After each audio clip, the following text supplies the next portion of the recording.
你有没有想过，当全球气候崩溃、历史性热浪变成每年的常态，谁会是第一个物理意义上彻底停摆的人？在2026年6月的最后一个星期，法国全国的死亡人数暴涨了接近30%，而巴黎大区的超额死亡率上涨到了62%。法国拉响了历史上首次72个省的红色高温预警。我是个体户，也是一名摩托车骑手。说白了，我本人就是这个微型公司的全部资产。在这个如同烤箱的柏油路面上，高温不再是出汗和洗澡那么简单的事情，它在严重地影响生产效率，甚至剥夺生命。今天我不谈论宏大的环保概念，我只拆解最硬核的生存技能。在高温气候成为常态的情况下，我们独立工作者怎么样高效地、安全地运营自己？法国天气形势的警示，热浪已经成为了法国的黑天鹅事件。根据法国气象局的数据，2026年6月份的平均温度是22.7度，比1991至2020年高出了3.8度。这是法国历史上最热的6月份。最严重的是6月24号和25号，全国24小时的平均温度第一次突破了30度。请注意，这是平均温度，不是最高温度。法国72个省份进入了红色预警状态，这是2004年高温预警制度建立以来第一次动用这么高的级别。当地的卫生、交通、电力系统全部进入了戒备状态。2026年的历史性热浪虽然比2003年缩短了2天，但是平均温度的强度和破坏力已经达到了完全不同的量级。简单的说，时间更短，但是情况更加严重。高温天气的频率正在反常的增加，这已经从偶发事件变成了每年夏天的常态，而且年年破纪录。1947年至2010年，这63年里出现的高温次数和过去15年出现的次数一样多。极端气候不再是一条普通的气象新闻，它正在变成法国公共卫生、经济和2027年大选无法绕开的话题。在这个注定每年破纪录的夏季里，谁在承受着最重的代价？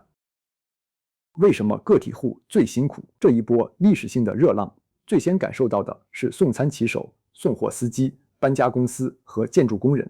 我们的工作有一个共同的物理特征，就是完全在户外，没有选择的余地。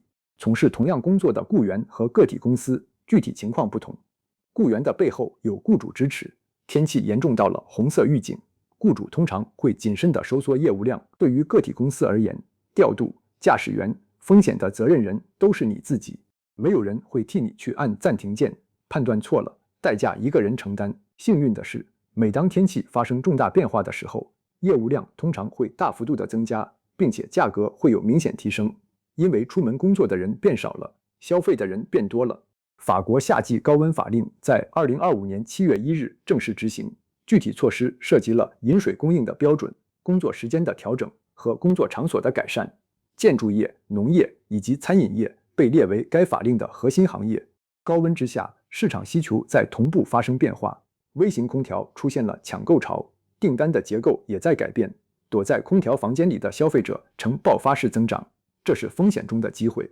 各方的反应有非常大的差异，有的人认为心情属于工作安全的重要指标，必须将高温纳入重大风险的清单，有的人表示受苦是好事，因为高温在亚洲地区通常被认为与火有关。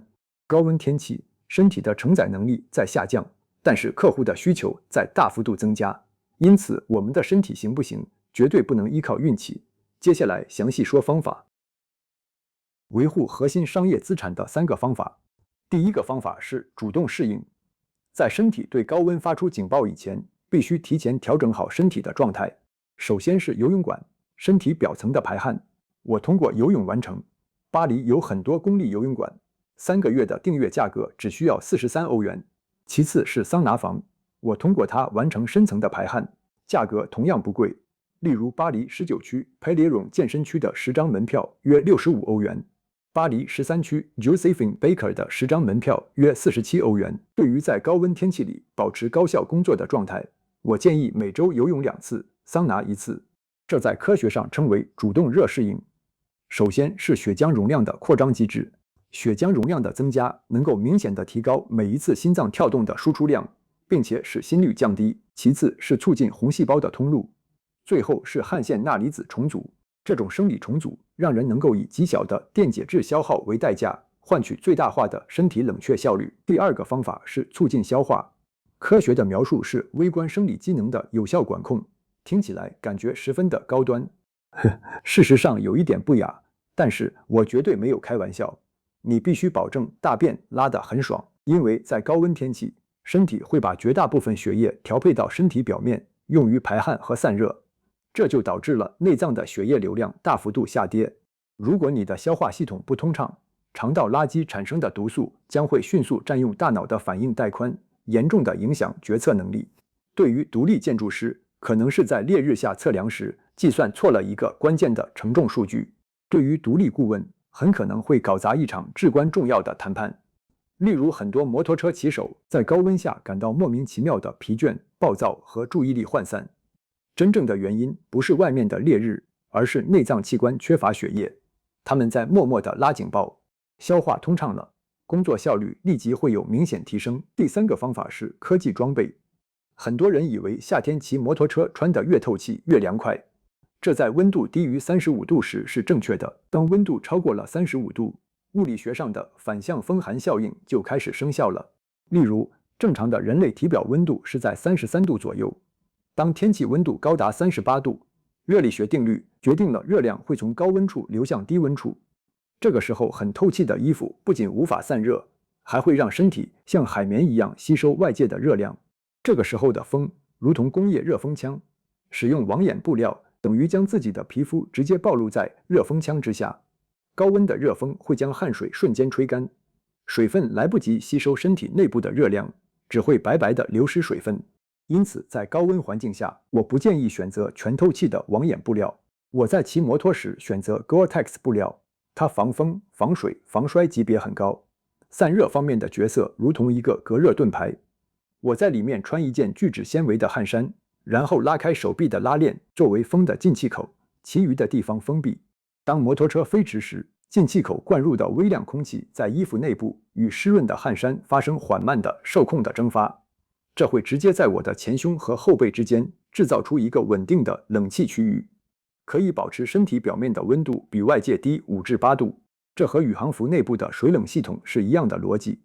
我的 Linktree 主页有相关的产品列表。如果你是户外市场的摊主或者农业个体户，虽然不能直接利用摩托车制造风压，但是你可以利用反光隔热布料的遮阳棚，运用同样的隔热盾牌原理，通过低功率的喷雾风扇，在工作半径之内制造受控的蒸发效应。